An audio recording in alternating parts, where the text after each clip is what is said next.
What's up, everyone? Welcome to this day in Philly sports history for April 10th, 2023. I'm your host, Jim Montgomery. Before we get into today's pod, just a quick housekeeping note. I know last week I kept saying, I'll do there will not be the 93 Phillies podcast coming out yet. I just don't have the time to do it the way I want to. And one of the things I said when I started this, I wanted to be accurate with my facts. So that's why you'll notice a lot of times I'll come back the next day and be like, hey, I was wrong. It's this or that. And the other thing is I want to make sure the quality is there. And yes, it's been a process. I'm trying to still get comfortable and basically hone my craft. But I think I'm still growing and doing things with that, but I don't want to just slap something together to push it out for the sake of pushing it out. And I feel as though if I did that now with the Sixers playoff preview that I'm recording later this week, I don't want it to just be sloppy. I want to make sure it's good because I do have a lot of things to say about the 93 Phillies. So we'll probably save that for later this summer when things start dying down in the sports world, when there's nothing really going on but baseball and some soccer, and I have some time to put the effort into it. So no 93 Phillies. So last week was basically just an off week. We'll come back this week, Thursday. I'm doing the Sixers playoff preview. I'll get that out hopefully Thursday night, at worst early Friday morning. But speaking of the Sixers, the bench won last night, 134-105 over the Nets, who the Sixers will play Saturday at 1 o'clock in Game 1 of their Eastern Conference. I guess it's the I guess it's the first round. So, yeah, I guess it's not the quarterfinals yet. It's just the first round, which the timing of it puts a little damper on my golf trip for this weekend. But that's what they make cell phones for. We'll be watching it as we go. But Sixers Nets open up Saturday at 1 down at the Wells Fargo Center. All right, Phillies. Just an overall sloppy game. And I know a lot of people are going to get on Sir Anthony Dominguez for blowing that save. They're up 4-3 into the top of the ninth, and he gave up the 3 runs. But it was more than that. There was just a lot of fundamental base running mistakes, fielding mistakes, things that like my 7-year-old son, who's just learning to play, we're working with him on, as far as like listen to your coach when you're coming around third base, or be situational awareness, be aware of what's happening and what's going on, the number of outs and this. Like just little silly things that they're doing right now. And I don't know if they're pressing because of the slow start, or if this is indicative of a bigger problem, but it's definitely worth monitoring. Like this, and it's not just yesterday's game. Yesterday, I think it was just on full display because they ended up losing because of some of the bonehead moves.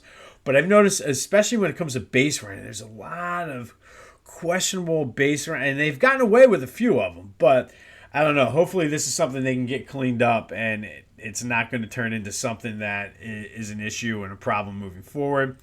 Flyers lost to the Bruins 5-3 yesterday. No harm, no foul on that. They're still in the 26th place. I'll have a complete update tomorrow after this round of games. But again, Boston, it just stinks because Boston did set the record for most wins in an NHL season. And of course, it had to be against the Flyers. But such is life because we got eyes on the bigger prize, and that's winning that draft lottery. Masters update, John Rahm won. I was very anxious to see what would have happened if Brooks Koepka did win with the LIV guys and the PGA Tour guys. Don't want to get into that now. That might be another conversation for the summer. But congrats to John Rahm. Going back to the Phillies, we're going to stick with our stadium opening theme for this week. And on this date, April 10th, 1971, the Phillies had their home opener against the Expos. They won 4-1. Not only was it the home opener, it was the first game ever at Veterans Stadium.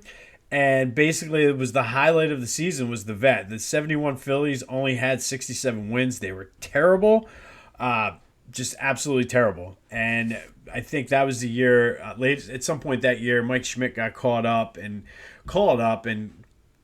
was, I don't know when he got called up, but somehow like he played some games and whatnot. And then 72 was like his first full year as the starter. And we know 72, they were even worse than what they were in 71. But some vet facts. Larry Bowe got the first hit. Don Money hit the first home run. Jim Bunning was the winning pitcher. The first boo came during the pregame intros when general manager John Quinn was introduced and started introducing players. But in true Veterans Stadium / Philadelphia fashion, we talked a lot when they demolished the vet a few weeks back, and just how it was a dumpy stadium, and it was pretty much a dump from the start.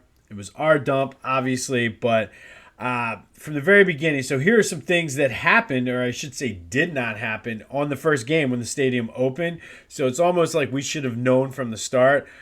Philadelphia Phil and Phyllis, who were the mascots before the Fanatic, they weren't ready. They were supposed to come up. I think it's similar to Bernie the Brewer when there's home runs. So they weren't ready, or they were broken, whatever it was. The elevators broke down, which that was a common theme throughout the history of the vet. There's all kinds of stories about media members and people getting stuck on the elevator.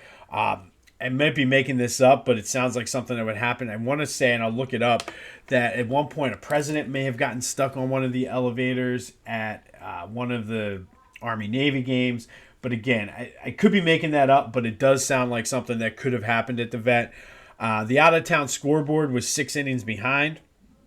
The cabinet in the manager's office, Frank Lachey, didn't open. He couldn't open the drawers in his filing cabinet.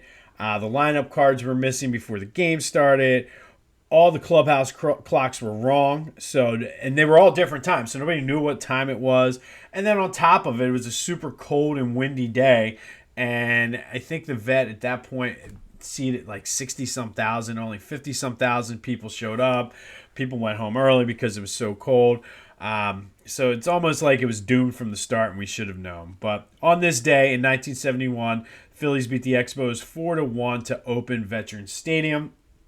All right, let's take a look at today's Eagles draft pick spotlight. Today we're going to Today we're going to spotlight Kenny Jackson, who, in my opinion, may be one of the biggest disappointments in Eagles draft history. The Neptune, New Jersey, which is about 90 minutes, kind of slightly northeast of Philly, in north central Jersey. He went to Penn State, so he was kind of had that connection. And I remember there's a lot of hype coming out of the draft, or during my research, there's a lot of hype on him coming out of the draft. Everybody's like, oh, the Eagles wanted him, and he was excited to come closer to home. He was the first Penn State wide receiver All-American. He won the national championship in 1982.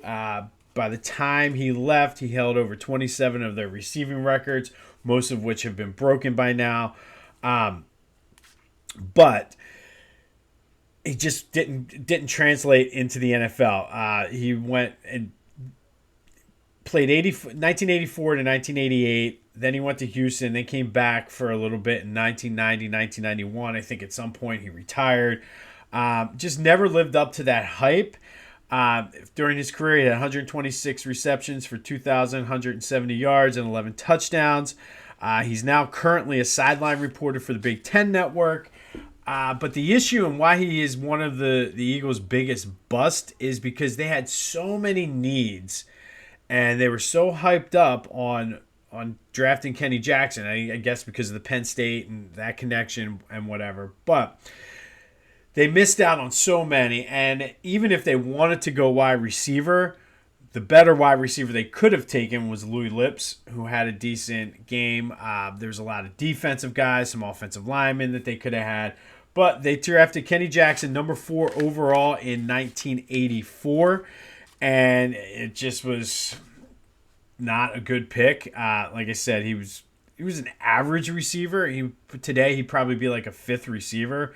But Kenny Jackson, 1984, number 4 overall draft pick for the Eagles.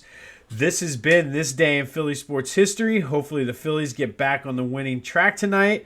Sixers gearing up for the playoffs. Go have yourselves a Monday. And until next time, I'll see you when I see you.